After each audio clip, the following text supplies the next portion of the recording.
வாரிய சட்டத்தை கேரளா எதிர்த்தாங்க. ஆனா இப்போ ஆதரிக்காங்க. இந்தியாவில் முதல் முறை அவங்க தான். அது எங்க இருக்குன்னு தெரியுமில்ல உங்களுக்கு. ரொம்ப சந்தோஷம். 2வது வாட்டி வருது. குடும்பத்தோடு வந்திருக்கேன்.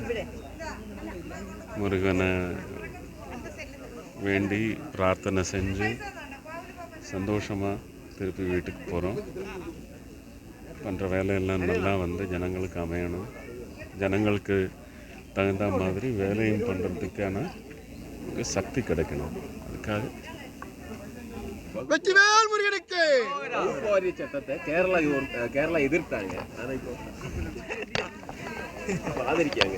இந்தியாவில் முதல் முறை அவங்க தான். அது எங்க இருக்குன்னு தெரியுமில்ல உங்களுக்கு. வாரிய சட்டத்தை கேரளா எதிர்த்தாங்க. ஆனா இப்போ ஆதரிக்காங்க. இந்தியாவில் முதல் முறை அவங்க தான். அது எங்க இருக்குன்னு தெரியுமில்ல உங்களுக்கு. செய்திகளை உடனுக்குடன் தெரிந்து கொள்ள உடனே சப்ஸ்கிரைப் பண்ணுங்க.